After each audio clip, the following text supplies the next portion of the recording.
It's really a delight to be here today with some wonderful colleagues on other CCCU campuses to talk about a very compelling volume that they've authored entitled Power Women, Stories of Motherhood, Faith, and the Academy. I'm Kim Phipps. I'm president of Azusa University, and I have been involved in Christian higher education since 1985. I have been a mother. I am a mother. I have been a professor and now an administrator of a Christian university. And this particular volume is so important for this particular time and season. So I'm very grateful to our guests who have compiled the volume. So we are joined today by Nancy Wang Yuen, Associate Professor of Sociology at Biola University, and Deshonna Collier-Goubil, Interim Dean of the School of Behavioral and Applied Sciences at Azusa Pacific University. And together they have worked with colleagues across the CCCU to produce this very compelling volume. So I'd like to start by asking both of you if you can share what motivated you to work on this particular volume and maybe provide a summary of the major contents of the volume as well. Great. So I was part of a professor mothers, working group at Biola University, and most of us had young children and were trying to navigate a very complex and challenging work environment in terms of being able to balance our family and our faith and our work, whether that's research or teaching and service. And so the working group was very essential in, I think, those first few years, especially of having young children and being new faculty or even veteran faculty, just having that support. And out of that working group really came just a desire to document what we were going through, hopefully to be able to share some of the wisdom that we were able to, crowdsource amongst ourselves, and to be able to disseminate it to a larger audience, because I think that there are some very unique challenges that Christian women of faith who are professors, both in Christian universities as well as non-Christian universities, just being able to balance these often competing, but often synergistic interests in terms of our lives. And so that's how I think the germination of the seeds of that became Power Women. How did you then, so knowing that was the seed of the work, your own experience, and Deshonna, I don't know if you want to speak to that as well, but then how did you sort of decide the architecture of the book, what kinds of chapters you wanted to include, whose voices you want to include? Tell us a little bit more about that process. Yeah, I think I'll jump in there. So Nancy and I are like old friends. We actually I started out teaching at the CCCU, at a CCCU campus, team teaching with Nancy. And so I think this is just kind of what happens with women faculty when it comes to research. We like to collaborate. And so we work together super well. And so we kind of just got together and thought about, like, what are the challenges that we've faced? Because there is a dearth in the research. So there's a gap here where the experiences of Christian faculty moms hadn't been discussed. CCCU campuses are pretty unique, although all of our authors are not from Christian universities. They are all Christian. And so we put our heads together to think about what are some of the unique experiences and challenges and joys that we've experienced. And that's how we kind of came up with the list of topics, but also contributing authors. Great, thank you for sharing that with us. And I really appreciated personally that you did include the voices of Christian women faculty who are not on CCCU campuses, because when you talk about faith, motherhood, and the academy, that's a broader sisterhood. And so I really appreciate you including those voices and found that to be really helpful in reading the volume. There's a lot of interesting data in there, and obviously a lot of, I would almost call them interesting case studies as different authors shared their personal stories in the volume. And there are two things that I think administrators should especially be thinking about. And maybe because of my own journey, I was a faculty member and now administrator. And Deshonna, it sounds like you have stepped into that space as well. But really thinking about the challenges that professor mothers face and some of the systems we have in place that make it particularly challenging and difficult for women to advance professionally, and then also continue to nurture their faith, to continue to nurture their children and their home lives successfully. And one was the tenure gap for academic moms, and I want to make sure I get this right, who are 3 times less likely than men with children or women without children to get tenure. And then second, there's the data that shows that even though they may have a dip in their publication productivity early on in motherhood, academic moms actually produce more publications than their peers over time. And so I wondered if you could speak to especially the role of tenure, the way that's structured, and what we can do on our campuses to better support academic women who are also mothers, and how we can make it possible for them to achieve their professional goals. Yeah, so I think that tenure maybe looks differently across the different CCCUs. I know that at Biola there is tenure, but there isn't what's called the tenure clock, right? In the same way that there is in a lot of universities. And I think what you're talking about, the tension, is between the fact that that women, especially women with children, are slower to get tenure or don't achieve tenure as much because of that tenure clock, right? There's the intersection between the tenure clock and the biological clock, which makes it really difficult to be productive in those typically first 6 years of the tenure clock, because you kind of have to choose between, having children or being productive. And if you do have children, then having to maybe sacrifice or having to really be very strategic in being able to balance the research and writing, which, when you become a new professor, you also have to teach, you have to do service. And so it's a lot to have to do in those first 6 years. And part of the reason why I chose to my first job to be at Biola is because there was no clock, that I could actually have children and delay tenure if I wanted to. And that was actually a selling point for me. But I know that at other universities, if there is a tenure clock, we talk about, I think in our book, that there needs to be flexibility, right? Especially with that statistic that comes out of one of our chapters on research by Maria Sue Wong. She talks about how, that mothers are actually, even with additional children, are actually more productive, which is so counter, I think, what maybe university, even administrators imagine, right? There's that stereotype that if you have lots of children, then you're not going to have that productivity, but that's actually not true in terms of statistics. And I think that that's very valuable to know, that in fact, if we were to just delay that clock a bit, that mothers with children actually are as much, if not more, productive in terms of research productivity. And I think universities need to be very mindful of that, especially administrators in instituting. And also, a lot of universities, I think, will stop the tenure clock, if people have children. And this goes for both mothers and fathers for parental leave. And I think that that's a very wise decision, so that, especially at CCCUs, at Christian universities, we really should be supportive of families and allow for that kind of flexibility.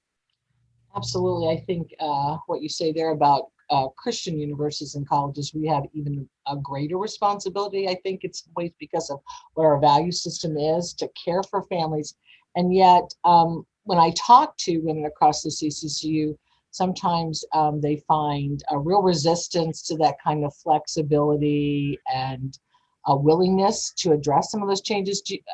And they see it anyway, as sometimes rooted in the church, and the way the church, and I'm talking church broadly here, the way the church is structured, male dominated, et cetera. And I wondered if that was also your perspective, that sometimes our own theological commitments, which really aren't even related to this, but somehow it affects adversely the way we support families on our campuses, and particularly women.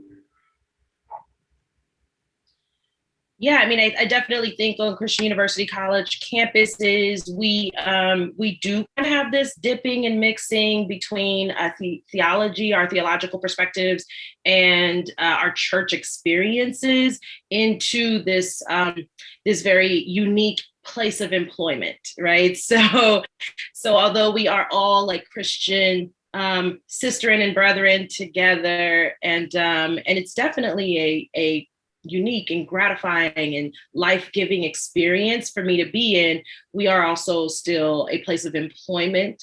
And so we have a chapter by Terry Clemens that talks about the misperceptions of maternity leave. I think that that's one example where there's kind of this thought, and this is what Terry gets into there, there's kind of this thought that maternity leave is like a vacation. And so women, mom faculty should be like super productive during those times. And as you just chuckled, right? So as all of us know, having small kids at home, or if you've adopted children, introducing kids into your home, it's like it's completely chaotic and your time is all over the place. And so that should definitely be considered by administrators. But I think the main takeaway here for administrators, specifically on Christian University College campuses, where oftentimes leadership roles are male dominated, should be listening to the stories. So I think honestly, just throughout the book, there are so many personal stories that will help to identify, give voice to your and so that might help them when they're thinking about tenure and promotion decisions, criteria, et cetera.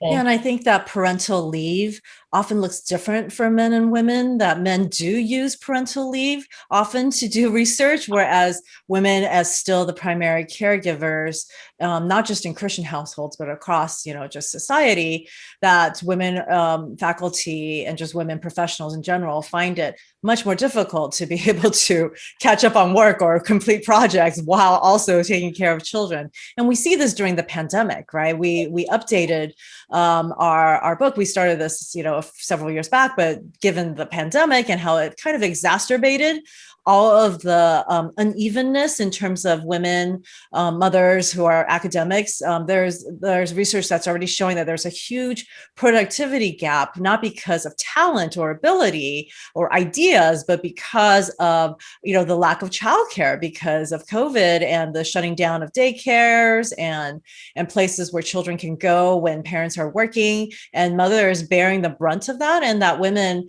now are seen as less productive because they can't use that time. How can they possibly balance, helping young children, get on Zoom to do their classrooms, and on top of that, teach their Zoom classes and, write a book? I mean, this is like asking way too much, but we're seeing that administrator more than ever needs to be sensitive and understand the unequal, societal expectations placed on mothers to care for children, especially during this time, and yet still having to continue doing their jobs. And so that in crises times like this, I think we are seeing a greater stratification between men and women, not because of talent, not because of ability, but simply because of childcare expectations and norms. Yeah, and I think that also tags on to, just a quick tag on there, even in promotion opportunities into administrative positions, even. Coming out of the pandemic, there's been a lot of movement in our economy. And I think economists are calling this the Great Resignations, because so many people are kind of just shifting positions and moving in and out of where they want to be. And I'm thinking about I'm starting a new role here, but how many of our women faculty even had the energy, our mom faculty rather, had the energy to apply for a position that may have become available in their university. So this is where I think administration needs to, or administrators need to identify those faculty and kind of send them a note and encourage them, hey, before the pandemic, I know this and this and this was going on. I know the pandemic was hard. Is this an opportunity that you're interested in? Because sometimes they just need that nudge, because it was a very difficult period of time for people who had to both care for their children at home and then also work at the same time.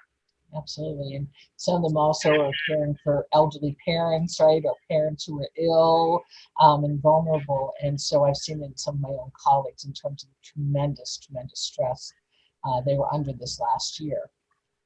Let me ask you, you mentioned about the importance of identifying for administrators or people in leadership and department chairs. I'm thinking administration very broadly, but encouraging professor mothers. And I think about the example that professor mothers set for their students and mentoring students as well. And I just wondered if you would speak a little bit to that. There's a wonderful, I really like the chapter on mentorship as a leadership development tool. And I think about it not only in terms of what we do for faculty, but what faculty do for female students as well. Okay, I can start. So I think definitely the book, so Power Women, was written with multiple audiences in mind. Professor moms themselves, administrators who, serve these women, and also graduate students. So people who are thinking about, like, if I want to go into the professorate and I'm thinking about having children and just not really having a place to have that conversation, this is definitely a book that they can pick up, and it would be helpful for them there. I think mostly, we Power Women, we model it. So that's kind of the best way that we are able to mentor students in this very unique configuration of being a professor and a mom. I think mostly when we are, working with our students, we're mentoring them in our academic disciplines. So like the specific aspects of how I'm navigating motherhood may not necessarily come up in a conversation. However, my students that I mentor, and several of our authors, they navigating this on a day-to-day basis. So I think those are some ways. So model support needed. We have a whole chapter on support, navigating calling, navigating work-life balance, and we have a few different chapters that cover those topics as well. Nancy, did you have anything you wanted to add to that? I think that overall, there's a chapter on the synergy of syllabi and lullaby by my colleague, Dr. Stephanie Chan, and she talks about how actually being a mother and being a teacher mutually enhance one another. And I think that this, again, rather than thinking about just the barriers that we did talk about that are very relevant and real, there's also so much that professor mothers bring through their experiences that actually, the productivity, that statistic that we started out with was actually the fact that mothers learn to multitask in order to survive. And that actually allows for the maximizing of time in terms of how to actually use every available second to work, even 15 minutes on an article or a book.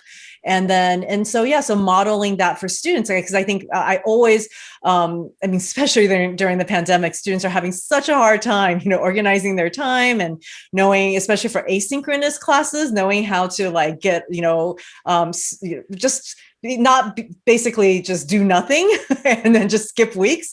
And so I've had sessions where I will show my students my calendar and show how I schedule everything into everything in order to make sure that I am setting aside time for family, setting a time for writing, setting a time for teaching and mentoring and service. And so I think that, that modeling is so important, and knowing it's not to guilt students like, hey, if I can balance all those, you can do it too. But just them knowing that if you have more on your plate, that doesn't mean that you have to give up something. I mean, it also means not overcommitting yourself and, balancing everything, but also just, that you can be a mother and a professional, woman, whether that being a professor or some other occupation. I mean, most of our students are women, and they're brilliant, bright women, right? Who maybe have grown up in conservative families who are telling, well, you should just go to college and maybe to find a partner or find a husband, right?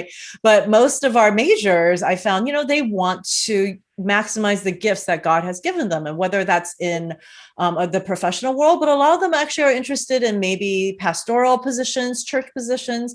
And so being able to, and we have chapters where we have Dr. Reverend Jennifer McNutt, who is both an ordained minister and a professor and a mother, right? And then we have Dr. Jenny Pack, who is a psychologist and a pastor's wife and a professor who teaches, who trains other psychologists. So we have these real power women who are balancing so many different roles. And I think that, in every realm that they are in, whether it be, as a therapist, as a mother, as a pastor's wife, or a minister herself, that those are ways of showing the abilities of women to really be able to maximize the gifts that God has given us.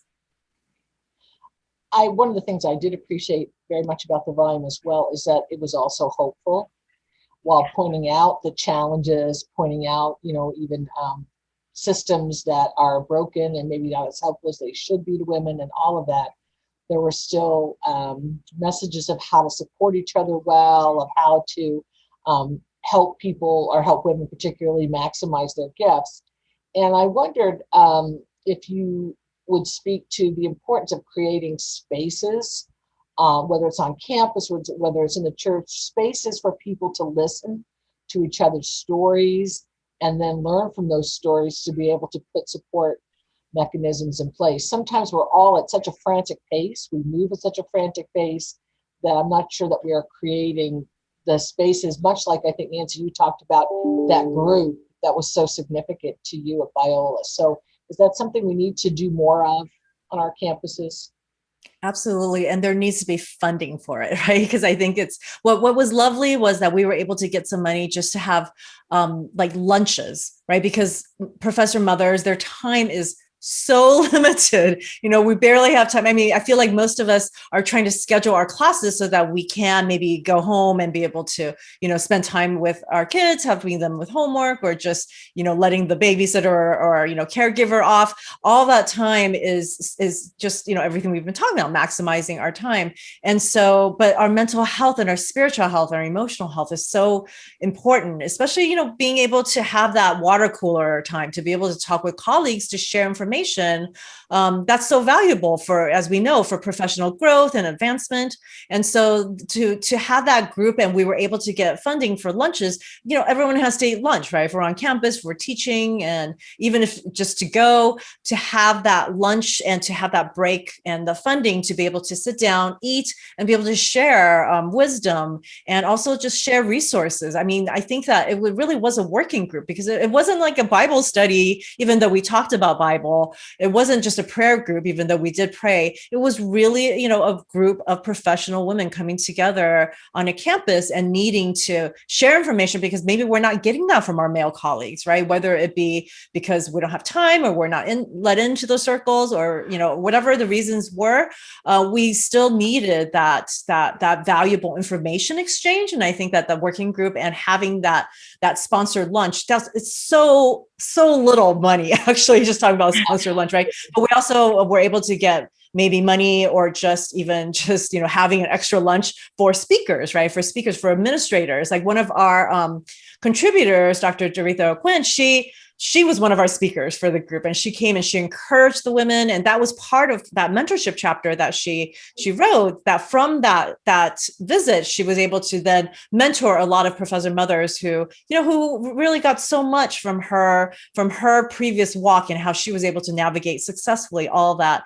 before us. So all of that is so essential for I think Christian institutions to support professor mothers in that way, so that we can contribute and grow and give more back to the university and our students.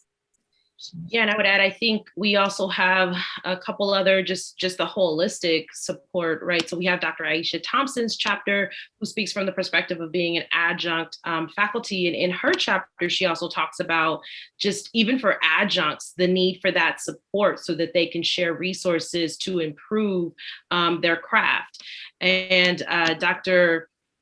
Ivana Arenge Hernandez, who talks about homeschooling, which like completely blew me away. Like I was so impressed with what she was able to accomplish, because this is a dream sometimes I think a lot of Christian evangelical conservative Christian moms have about, like, I want to homeschool, but I also want to work. So how can I do it? And here she is, like, just a crazy, ridiculous power woman, rocking it out the house, doing both. And a part of that was her connecting with these support services in selecting her homeschool community. And so she talks about how that support is needed. And then Nancy and I have a chapter where I also talk about being a solo parent, right? So my husband passed away. I was widowed 2 years ago. And so I solo parent our toddler twins. I guess they're not toddlers anymore. Our twins, they're 4. I want them to stay toddlers forever, but kind of. And so I just talk about, like, my village. It's an old African proverb that it takes a village to raise children. And so I just talk about, like, my village and what that looks like. So I think this book can be such a support to even spark these conversations. So at the end of the book, we have these discussion questions where it easily can fold in, even for Centers for Teaching, Learning, and Assessment, to then use this as a tool to help the women, the mom faculties, the power women on their campuses, to begin to think about, how can I identify the support? Where is this support? And what is the university ask? What is the university providing? And administrators to be able to say, come back to the group and say, okay, what's the list? How can we support you best? And here's where we can put our money where our mouth is, because we want to invest in you, who bring so many gifts to our campus. So if you were, and actually you are an administrator on a campus, Deshonna, I was thinking about this and reading the book, and I thought that in Appendix B, where you have the the reflection questions and that's so helpful, and I could see that as next step. So I'm going to talk to our director of our Teaching and Learning Center and say, okay, how would we involve and take this book and then integrate that into our ongoing kinds of faculty development programming and things like that. And I just wonder, when you see that, do you see that, like, you start with administrative leadership? Do you start with a group of professor mothers themselves? Do you start with a mixed group? What do you think will be the best way to introduce this book into the fabric of a CCCU campus community? Yeah, so I'm actually going to say all hands on deck is kind of, especially coming out of the pandemic. So I think prior to the pandemic, I probably would have said start with professor moms to help them to identify the unique needs of their particular campus. But coming out of pandemic, I'm going to say all hands on deck. So I think it would be super beneficial to campuses to have both administrators reading this together as a study, as a reading group, and then also allowing professor moms, these power women, to have a reading group as well. There's 2 different things that's going to happen from those 2 different groups. So for professor moms, they're going to be able to identify and kind of begin to creatively come up with, like, what can we do to band together to have scholarship, about this group that started at Biola that Nancy referred to. They were able to come together sometimes just to have an hour of, we're going to talk about research. And we're going to have one person present something about their research during that hour. And it gave those moms, like, the deadline, number one, which we all know is, like, so important to have a deadline sometimes. But then you're also getting that feedback from other researchers to help. There's some synergy going on there.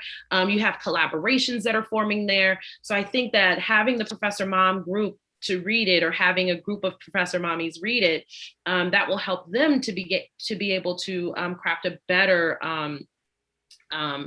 a better idea about how to move forward in their careers. But also for administrators to get together and to read it, I think hearing the stories, being able to identify, okay, oh my gosh, I just read this like marvelous chapter by Dr. Jean Neely about imposter blues and finding rest in God.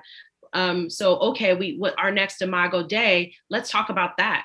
Let's talk about these things that we never like to talk about publicly, like infertility and child loss and having some mommy blues after and postpartum depression, which there's a difference. I don't want to make it seem like they're the same because they're not, but having postpartum depression, like, so how can we fold that into an Imago Day session?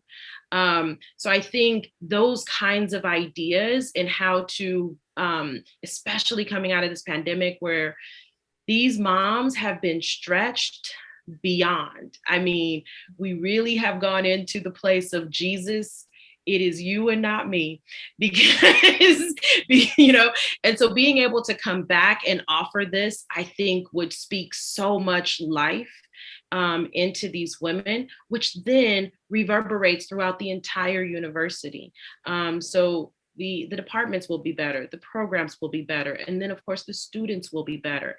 And then what kind of message are you then sending to faculty that you're recruiting and students that you're recruiting and attempting to retain when you are able to make this statement about how much you invest in your faculty? And I like to add what Deshonna said in terms of retention, because Dr. Christina Lee Kim, who is a psychologist at Biola, her chapter is about ideals of motherhood and how maybe, at Christian universities, women have biases of what a mother should be. I remember when I attended a dinner as a new faculty, and I actually had to bring my child. I was actually wearing her. It was actually a dinner at the president's house. And I definitely felt like people were like, where's your husband? And kind of like, they were very kind of confused by just my existence. And because I was not what they imagined a new professor to look like, right? Even at, I think at a retreat, people kept asking my husband if he was the professor, and they assumed that I was his wife because I was pregnant, I had a toddler. It was just very confusing. And I think that ideals of motherhood, of what a mother should be, what a faculty member should be, I think that there are biases that I think administrators, if they are reading these, they could talk about those, whether it's them in themselves or in members of their, division. I think in terms of retention, we need to unearth that and talk about that and be able to address that, because I think those biases can turn into toxic work environments for professor mothers who have so much to contribute, right? These power women have so much to contribute. And yet, like, for example, scheduling, right? Scheduling. Deshonna and I actually had to talk about this, especially during pandemic, where everyone decides to have a schedule at like 8 a.m. when, we're trying to get children ready for whatever, daycare, school, or schedules, during afternoons when, it's pickup time. And there were a lot of women who were in our support group whose departments were doing that. And we would try to, help them by giving them ideas, and also addressing maybe, talking to deans if chairs are doing that, in order to make sure that there's equitable treatment, that it isn't that women don't want to participate, but we cannot possibly, have to make a decision between family and work in that way when it's just a simple scheduling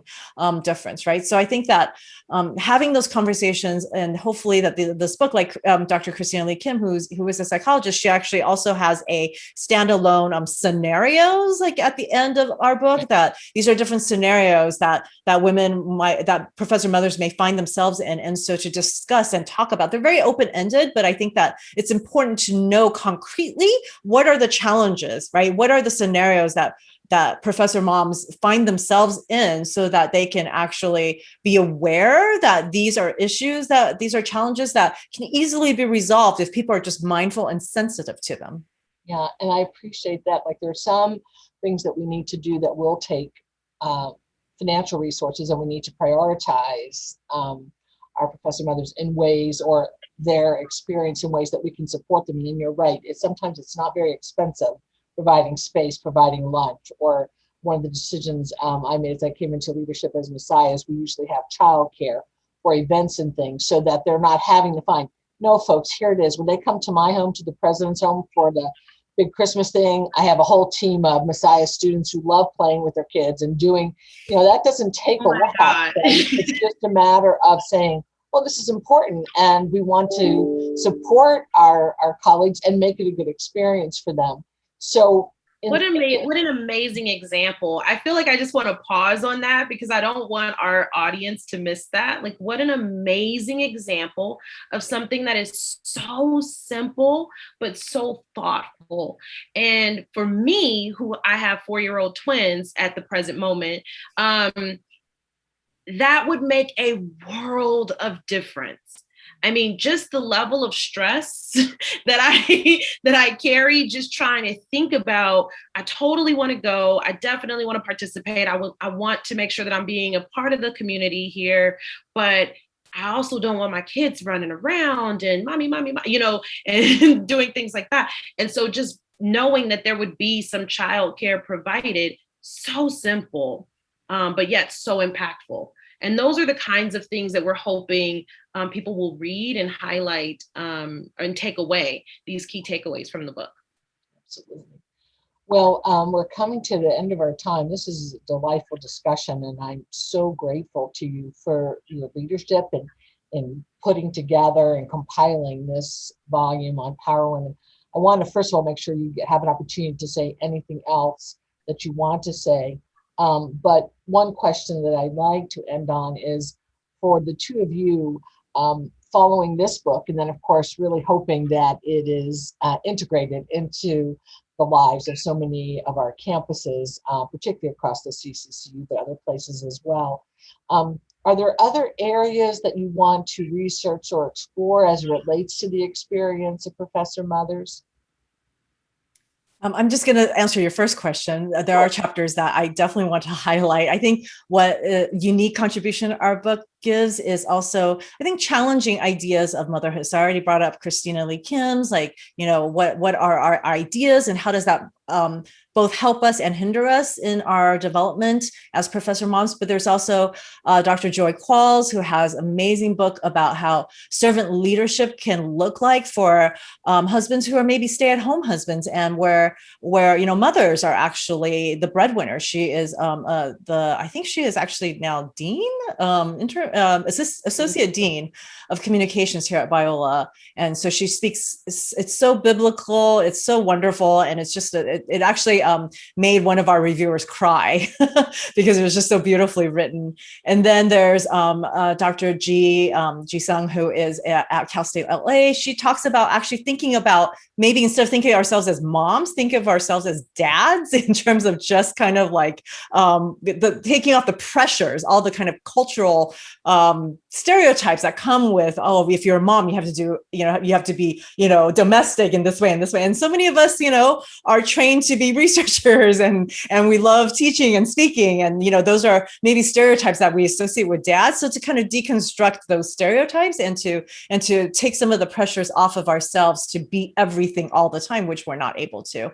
And then what else? What else, Deshonna? Am I missing anybody else? No, I think that covers.